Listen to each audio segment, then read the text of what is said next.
Esse capítulo 14, ele vai falar agora sobre Europa, questões ambientais. Então, pega a sua apostila aí, você vai anotando os pontos que eu destacar, tá? Vai anotando aí o que for mais importante que eu for destacando aqui para vocês, vocês observem aí. Ele começa aqui, ele está falando de questões ambientais. Ele começa principalmente trazendo problemas ambientais, tá vendo? Olha o que a chuva ácida fez nessa floresta. Olha as enchentes. Olha a poluição e derretimento de geleiras. O que ele quer dizer com isso? O continente europeu, naturalmente, tem diversos problemas ambientais, né? Justamente por quê? Porque ele é o berço da Revolução Industrial. Então, nós vamos estudar também nesse capítulo esses problemas que nós encontramos no meio ambiente, mas que são, né, de origem humana, de origem antrópica. Mas primeiro vamos falar aqui de características naturais. O primeiro parágrafo diz, em estudos anteriores, você viu que o continente europeu pode ser compreendido como a península da Eurásia. Nós estudamos o continente eurasiático já. Agora a gente vem estudar aqui especificamente a Europa. Segundo o ponto de vista físico. Além disso, viu que a Europa abriga paisagens de grande diversidade natural. Climas amenos das regiões mais ao sul contrastam com o frio extremo ao norte. O que ele está dizendo aqui? Que o sul, essa parte aqui, Península Balcânica, Itálica, Ibérica, à beira do mar Mediterrâneo, tem clima mais ameno, ou seja, mais agradável, mais quente, né? E o norte, passando do círculo polar ártico, é muito, muito frio. Por quê? Porque está na latitude muito elevada. Marivaldo, Fala. não tá apresentando o livro. Tipo, não tá Sério? aparecendo, só tá aparecendo a tela do Meet. Uai, e eu pus para Tenta apresentar. parar de apresentar. Deixa eu apresentar de novo.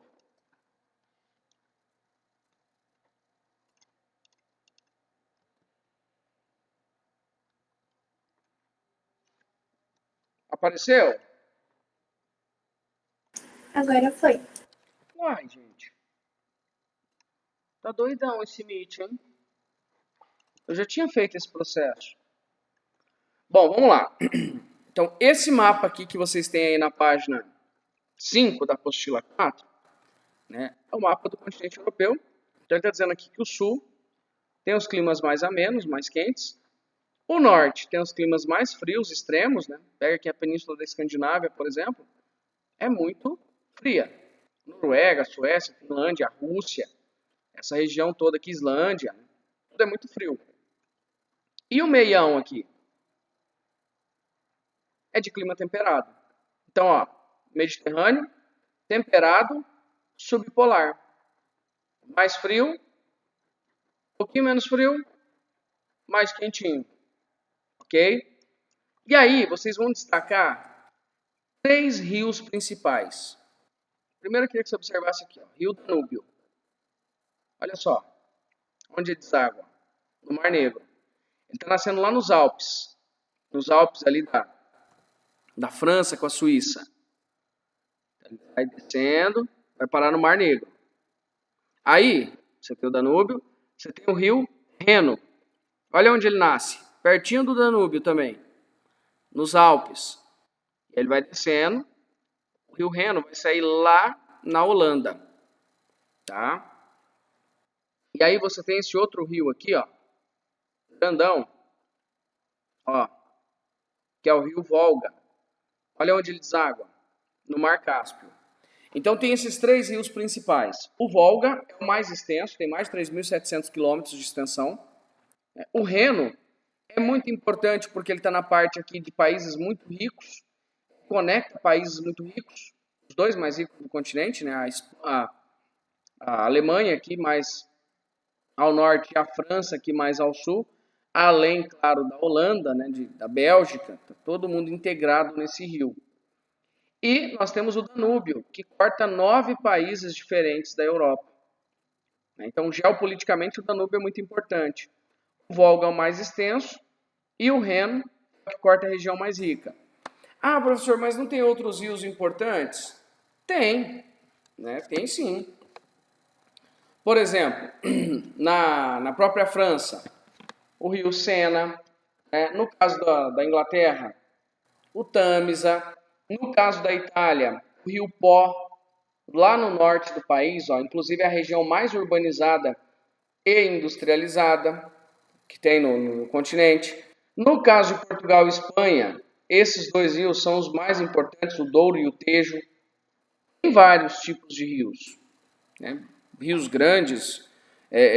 Lógico, a gente não vai encontrar na Europa rios tão volumosos de água como no Brasil, porque o clima aqui é temperado, né? Então não tem chuva tão abundante como no clima tropical, o nosso tropical aqui, né?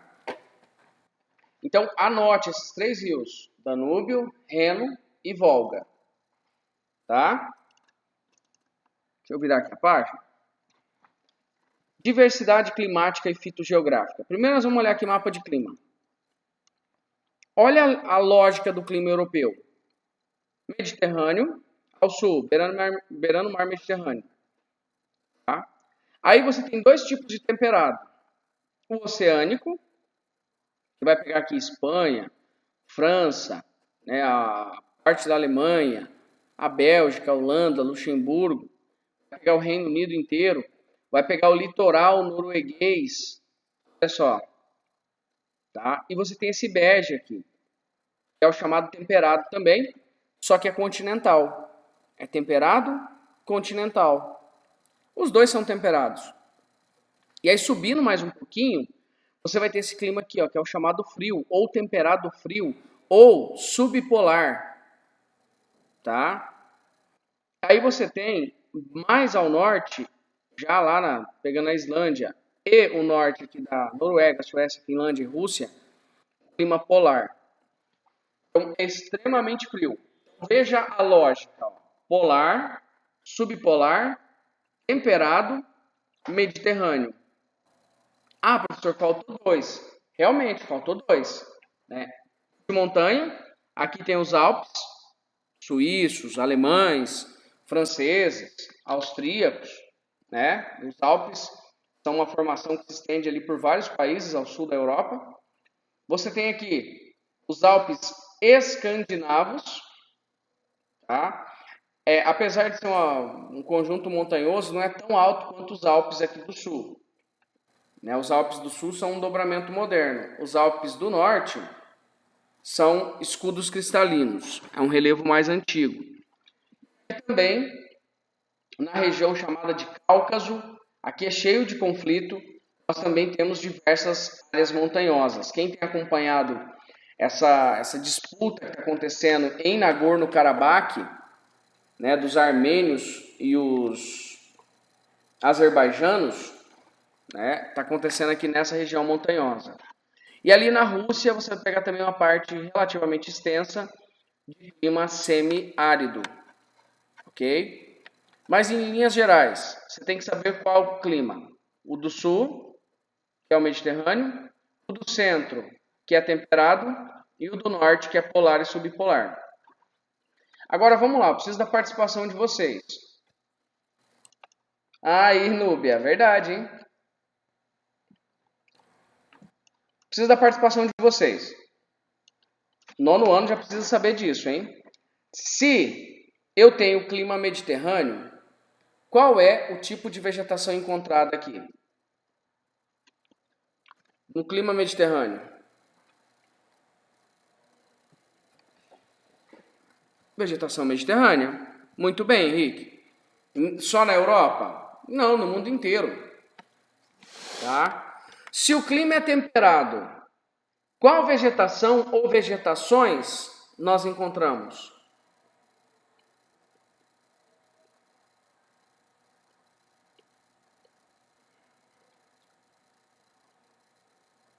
Clima temperado, pessoal. Tanto continental quanto... Isso, floresta temperada. Tanto temperado continental quanto temperado oceânico. Floresta temperada e estepes / pradarias. Ok?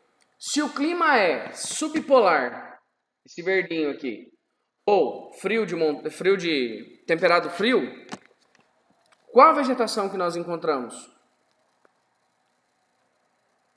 Muito bem, Henrique. O temperado frio é taiga. E no polar? Mais ao norte.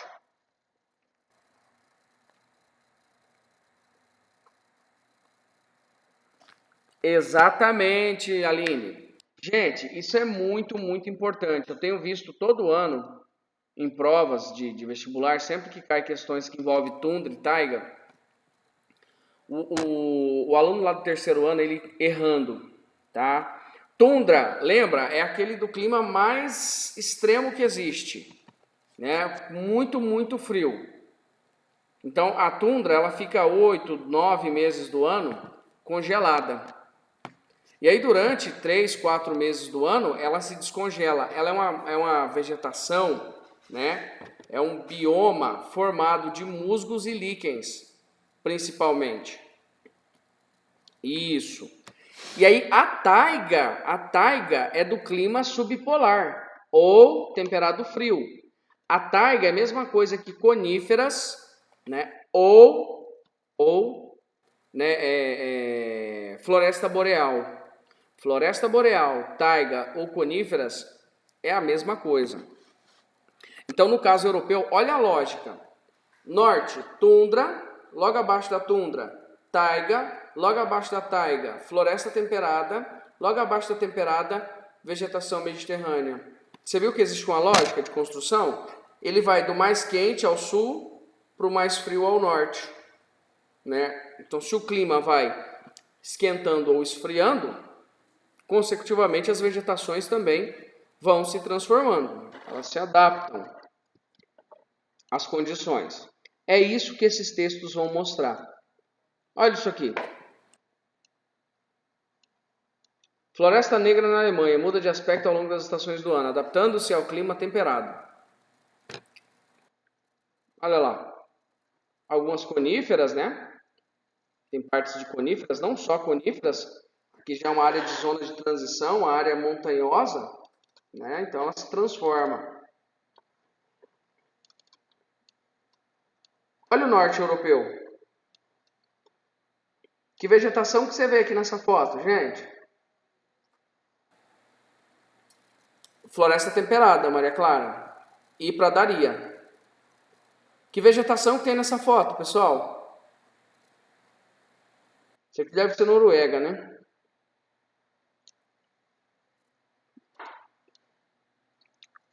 Noruega, Lofoten.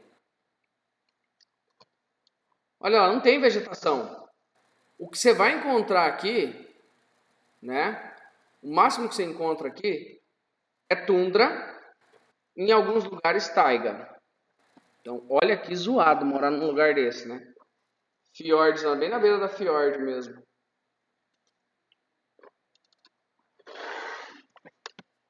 Bom, a Europa, ela é o berço da Revolução Industrial. Então, ela começou o processo de industrialização anterior a todos os continentes.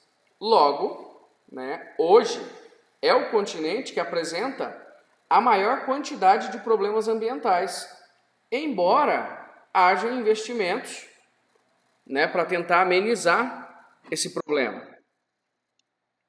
E de onde vem o problema ambiental? Vem disso aqui, ó. Exploração de minério, né? O minério tem que cavar o solo, né? Vai para a indústria siderúrgica, que vai ser transformada em aço. Para fazer isso, vai causar poluição.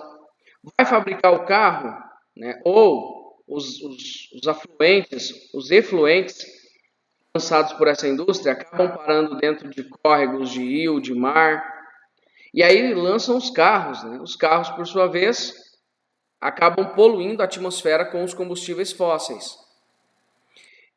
Tem soluções para esses problemas? Tem, né? E a Europa ela tem buscado isso a todo custo. Exemplo, né? Olha aí, chaminé com filtro, tá vendo? Para dar uma amenizada na poluição. Carros elétricos estão ficando cada vez mais comuns. Na Europa tem muito carro elétrico já nas ruas, né? E cada vez mais locais públicos com tomada para você poder carregar a bateria do seu carro. Olha isso aqui. O cara veio com o carrinho dele, parou ali, carregando, né? E há uma busca incessante para ver quem desenvolve os melhores carros, né? As melhores baterias para conseguir, né, ter mais autonomia, porque esse é um dos grandes problemas, né? O carro elétrico ele anda aí 300, 400 quilômetros no máximo, então é um carro urbano, né? Consequências da chuva ácida gerada na Europa. Esse é talvez um dos principais ali, top 3, top 2 problemas ambientais do continente europeu. A chuva ácida causada pelo excesso de poluição. O continente europeu é muito poluído, lança-se muita poluição para a atmosfera. Então é extremamente poluído. Quando essa poluição entra em contato com as nuvens, né, no caso vapor d'água, né, gotículas de água, há um processo de reação química e essa reação química transforma em ácidos. Que traz qual consequência? No caso de floresta, ele vai matando as árvores. Se cair dentro de um lago e a chuva for muito ácida, pode acontecer de matar peixes, os organismos aquáticos. E, inclusive na arquitetura, olha esses gárgulas. Tudo corroído. Tá vendo? Olha a própria estrutura ali do prédio. Ó. Tudo corroído. Ah, professor, se eu tomar chuva ácida eu morro? Não, cara. Você não morre. Mas você pode ter uma alergia na pele, né? Algo assim do tipo. Problema respiratório.